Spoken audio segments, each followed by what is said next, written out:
You're live. All right, well, good morning and welcome to the House Environment Committee. This morning, we're going to continue taking testimony on the latest draft of H 238, and we welcome Steve Burns. Thank you very much, Chair Sheldon and members of the House Committee on the Environment. As you just heard, my name is Steve Burns, and I serve as president of a 501c6 that's called the Cookware Sustainability Alliance, or CSA for short.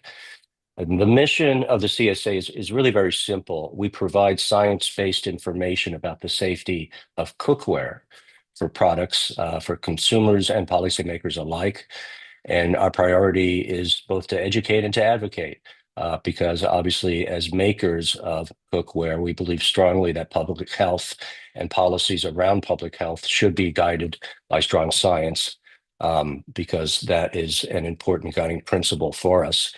We were founded last summer by two of the largest producers of nonstick cookware in the world. We've since been joined by other companies.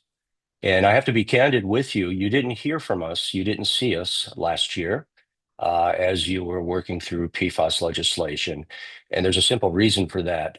The cookware industry has usually focused on compliance purposes.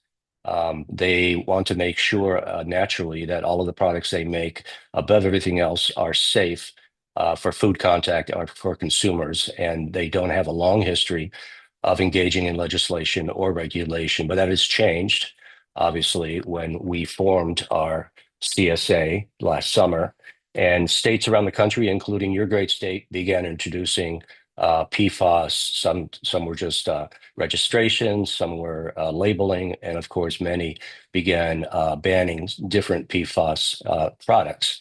And the cookware industry that I represent knew that we needed to engage. Sometimes, frankly, we were a little late to the game. Other times, in states like New York and California, we actually convinced lawmakers in both of those states to remove cookware from bills that were moving through their legislature.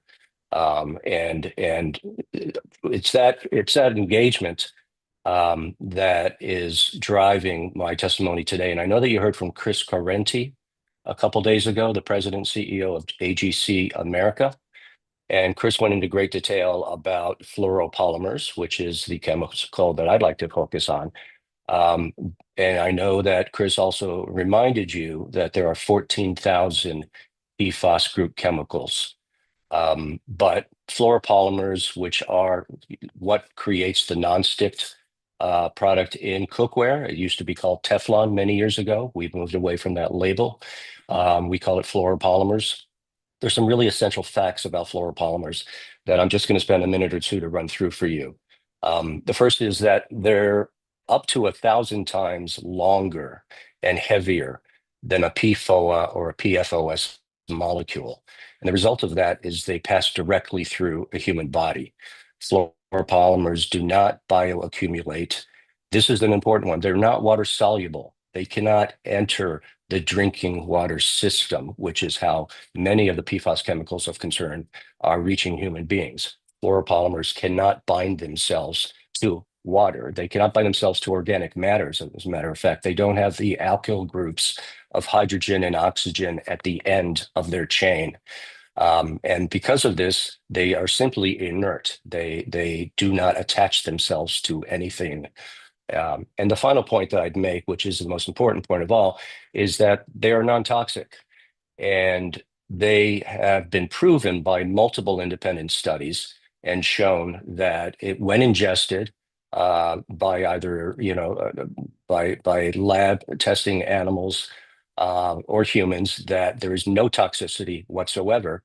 And the way that I know this to be true, and others may have already said this in testimony, is that fluoropolymers are used to coat the outside of a pacemaker or a stent or catheter before they're implanted into a human body. And knowing that the global medical profession has been using fluoropolymers on these medical devices for decades, it makes it very difficult, I would hope, to imagine that this chemical is harmful in any way. And incidentally, everything I've just stated has been published in independent refereed scientific journals, articles, and I'm happy to forward those at any point. final point I'd make is that there are regulatory bodies around the world that would back up what I say. And the most important one of all is the United States Food and Drug Administration, which as early as the 1960s said that fluoropolymers were safe for cookware coming into contact with food. And this was actually just updated again a year ago in February of 2024, where the Food and Drug Administration backed up the same finding that polymerized coating bound to cookware are not absorbed by the human body. The European Food Safety Authority, which is their version of an FDA, has found the same thing. The German Federal Institute of Risk Assessment has found the same thing. The Swiss Consumer Federation as well. These are all in my written testimony, which is being submitted to you. Final point is we have the backing of a couple of, I would think, very trusted third-party organizations. The first one being the American Cancer Society, which writes, and I do quote, this is on their website, "In most cases, the American Cancer Society does not determine if something causes cancer. Instead, we look to other respected organizations that classify potentially cancer-causing exposures.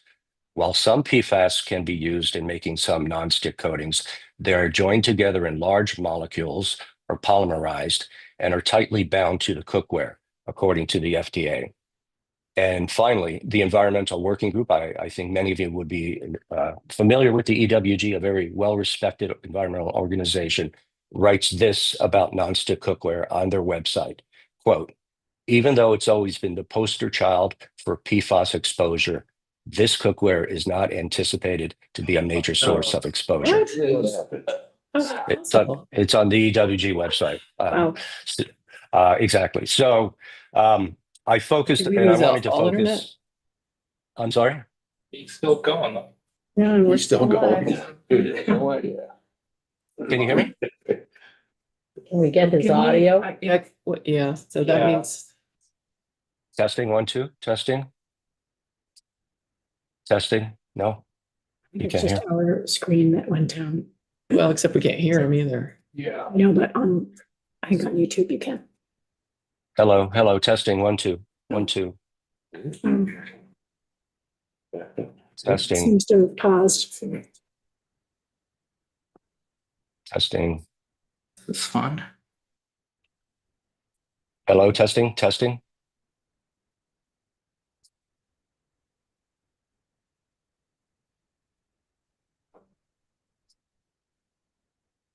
Probably need to do an IT Yeah. call and pause this testimony.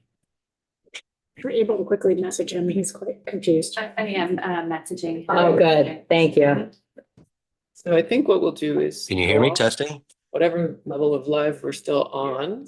But well, before that, I will just, if Testing, 1, 2. people are still streaming us, we do have a latest draft of our budget letter. I would ask members in this Testing, 1, break 2. to just look at that while we're trying to get testimony back up and running.